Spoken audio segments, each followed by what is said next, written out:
Hi everyone, in front of me I've got Black Shark Pad SE, and let me share with you how to reset network preferences on this device.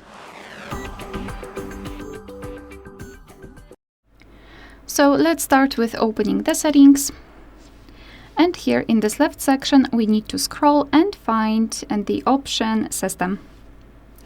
Then let's scroll and find Reset Options.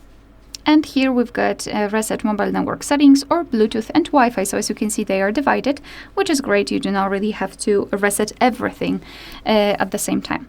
So all you need to do is to tap on the option you'd like to use. I'll pick this one and tap on Reset.